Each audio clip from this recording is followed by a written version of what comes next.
Hola amigos, bienvenidos nuevamente a este canal multitópico. El día de hoy hablaremos de un interesante tema. ¿Qué sucede cuando el deseo se convierte en una necesidad incontrolable? Cuando el placer deja de ser una elección y se transforma en un impulso que domina la mente y el cuerpo. Hoy hablaremos de la ninfomanía, una condición tan antigua como incomprendida, asociada con el deseo femenino extremo, pero en realidad mucho más profunda y compleja de lo que parece. ¿Qué hay detrás de este impulso? ¿Un trastorno, una forma de sufrimiento o una búsqueda desesperada de conexión? Acompáñame en este recorrido psicológico, social y humano por uno de los fenómenos más polémicos de la sexualidad. La ninfomanía es un término tradicional que se utilizó para describir una hipersexualidad femenina, es decir, un deseo sexual considerado excesivo o descontrolado. Sin embargo, el término ha caído en desuso dentro de la psicología moderna por su carga moral y sexista. Hoy en día se utiliza una denominación más neutral, trastorno de hipersexualidad o conducta sexual compulsiva. En los hombres, históricamente se usaba el término satiromanía. En ambos casos, el elemento central no es el placer, sino la compulsión. La persona siente una necesidad constante de actividad sexual para aliviar ansiedad, vacío o malestar interno. Detrás de la ninfomanía no hay solo deseo. Hay una compleja combinación de factores psicológicos, biológicos y sociales.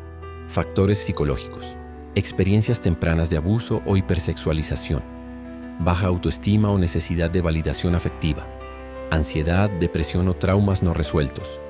Factores biológicos: alteraciones en los niveles hormonales, estrógeno, dopamina, serotonina. Disfunciones en las áreas del cerebro que regulan el control de impulsos. Efectos secundarios de algunos medicamentos o drogas estimulantes. ¿Se nace con esos impulsos sexuales? Esta pregunta abre un debate fascinante. ¿Una persona nace con esos impulsos o los desarrolla con el tiempo? Las neurociencias han demostrado que ciertas personas pueden tener una predisposición biológica a la impulsividad o a la búsqueda intensa de placer. Las zonas cerebrales más implicadas son el sistema límbico, donde nacen las emociones y el deseo, y la corteza prefrontal, encargada del autocontrol.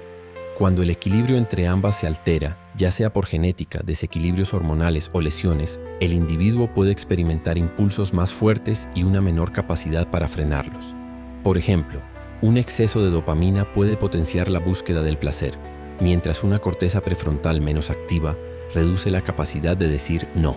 En otras palabras, nadie nace con ninfomanía, pero sí puede nacer con una biología más vulnerable a desarrollar una conducta impulsiva. La diferencia está en cómo el entorno, las experiencias y las emociones moldean esa predisposición. Así, la ninfomanía surge cuando una base biológica sensible se combina con factores psicológicos y sociales que alimentan el descontrol del deseo. La ninfomanía no es un pecado ni una virtud, es una lucha interna entre el deseo y el control. Desde la psicología, la ninfomanía se analiza como una conducta adictiva o compulsiva. No se trata de tener mucho deseo sexual, sino de perder la capacidad de decidir cuándo y por qué satisfacerlo. La mente busca placer como vía de escape ante el vacío emocional, la soledad o el trauma. Cada encuentro sexual actúa como una descarga momentánea de dopamina, pero luego llega el vacío, y con él la necesidad de repetir el ciclo. Enfoques terapéuticos. La terapia cognitivo-conductual ayuda a identificar los pensamientos que desencadenan el impulso. Terapia sexual y de pareja, para restaurar el control sobre la vida íntima. Psicoterapia profunda, busca la raíz emocional del impulso, abandono, trauma, necesidad de amor. Más que deseo, la ninfomanía es una llamada de auxilio silenciosa del subconsciente. En la sociedad, el término ninfómana ha sido utilizado más como insulto que como diagnóstico. Durante siglos, las mujeres que expresaban su sexualidad libremente eran tachadas de enfermas o pecadoras. En el siglo XIX, la medicina consideraba la ninfomanía como una enfermedad moral. Incluso se practicaban tratamientos extremos para curarla, desde internamientos hasta histerectomías. Hoy, el discurso ha cambiado, pero los estigmas permanecen. Una mujer hipersexual sigue siendo juzgada más duramente que un hombre con el mismo comportamiento. Por eso, hablar de ninfomanía también es hablar de prejuicio, de género, de poder y de cómo entendemos la libertad sexual. El tratamiento depende del origen del problema. No existe una cura mágica, pero sí un camino hacia el equilibrio. Opciones terapéuticas comunes.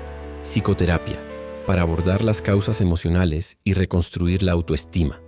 medicamentos reguladores del estado de ánimo o inhibidores de impulsos, solo bajo supervisión médica, grupos de apoyo. Compartir experiencias reduce la culpa y la sensación de aislamiento. Técnicas de mindfulness o autocontrol emocional ayudan a reconectar con el cuerpo desde la conciencia, no desde la compulsión. Recuperarse no significa eliminar el deseo, sino reconciliarse con él. Comprender que el placer puede ser una expresión sana cuando no es una forma de huir de uno mismo. La ninfomanía nos revela algo más profundo que el simple exceso de deseo. Nos habla del alma humana, de su vulnerabilidad, de su necesidad de conexión, de ese impulso de buscar en otros lo que no logra encontrar dentro de sí mismo. Porque detrás del placer desbordado hay una herida invisible, la del vacío, la del miedo a la soledad, la del amor no correspondido o la del trauma que nunca se cerró.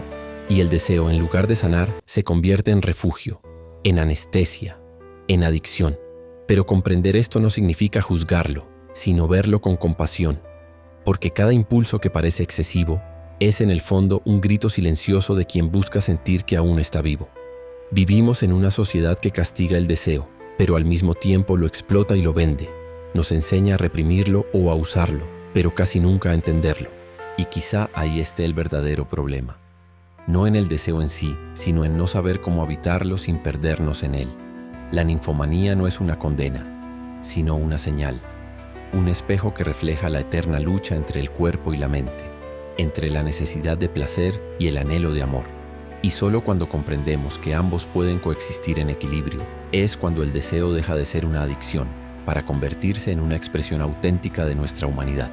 Porque el verdadero control no consiste en reprimir lo que sentimos, sino en reconocerlo sin dejarnos dominar. Gracias por acompañarme en este análisis psicológico y humano.